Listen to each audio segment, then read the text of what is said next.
Lisa Hamill, Fearfulness versus Fear itself. The only thing we have to fear is fear itself, spoken so skillfully by Franklin Delano Roosevelt in his inaugural address in 1933. He was speaking to reverse the hardship during our country's time of economic uncertainty brought on by the Great Depression. Today, our fearfulness can project hazard into the future. What would happen if fear became an opportunity to illuminate faith instead? This story demonstrates the way fearfulness can disrupt confident resolution for the future. See if you can spot the opportunities to take a different approach. During a recent cold spell, a wife brought some potted plants indoors to protect them from a possible freeze. It turned out that a little green garden snake was hidden in one of the plants. When it had warmed up, it slithered out. The wife saw it go under the sofa and let out a loud scream. The husband, who was taking a shower, ran into the living room naked to see what the problem was. She told him there was a snake under the sofa. He got down on his hands and knees to look for it. About that time, the family dog came and cold-nosed him on the back side. He thought the snake had bitten him. He screamed and fell over on the floor. His wife thought he had had a heart attack.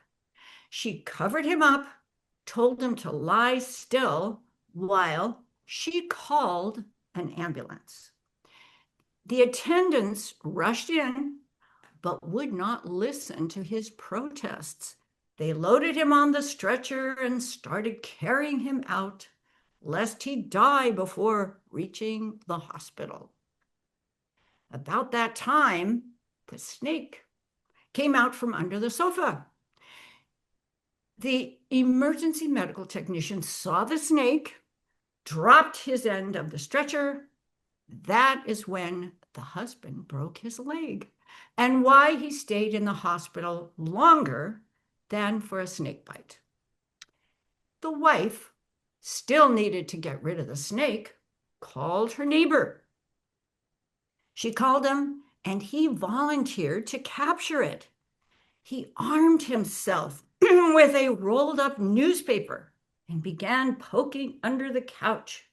Soon, he decided it was gone and told the woman. She sat down on the sofa to relax, but as her fingers dangled between the cushions, she felt the snake wriggling around. She screamed and fainted. The snake rushed back under the sofa.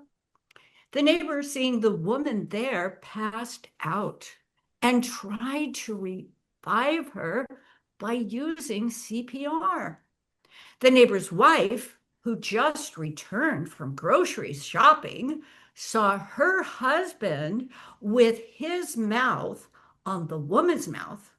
She slammed her husband in the back of the head with a bag of canned goods. This knocked him out and cut his scalp, which required stitches.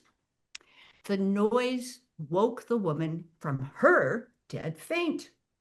She saw her neighbor on the floor with his wife bending over him. She assumed that the snake had bitten him. She ran to the kitchen and got a small bottle of whiskey and began pouring it down the man's throat. By now, the police had arrived. They smelled the whiskey, assumed that a drunken fight had occurred. They were about to arrest all of them when the woman tried to explain how it all happened over a little green garden snake. The police called an ambulance, which took away the neighbor and his sobbing wife. Now, the little snake again crawled out from under the sofa. One of the policemen drew his gun and fired it at the snake, but he missed the snake and hit the leg of the end table. The table fell over, shattered the lamp on the table, and as the bulb broke, it started a fire in the drapes. The other policeman tried to beat out the flames. He fell through the window into the yard on top of the family dog. The dog, startled, jumped out, raced into the street. An oncoming car swerved to avoid the dog and smashed into the parked police car. Meanwhile, the neighbors saw the burning drapes and they called the fire department. The firemen had started raising the fire ladder when they were halfway down the street.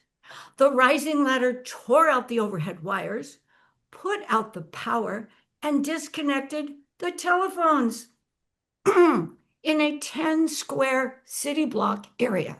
However, they did get the fire out. Time passed. Both men were discharged from the hospital. The house was repaired.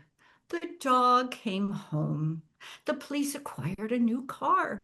All was right in the world. Today, the husband and wife were watching TV. The weatherman announced a cold snap for the night. The wife asked her husband if he thought they should bring in their plants. Bring in the plants for the night. What do you think, dear? That is when he just stood up and walked out. Considering all the events that happened, how did fearfulness interfere with the best resolution in each situation? Remember, we have nothing to fear except fearfulness itself. Thank you.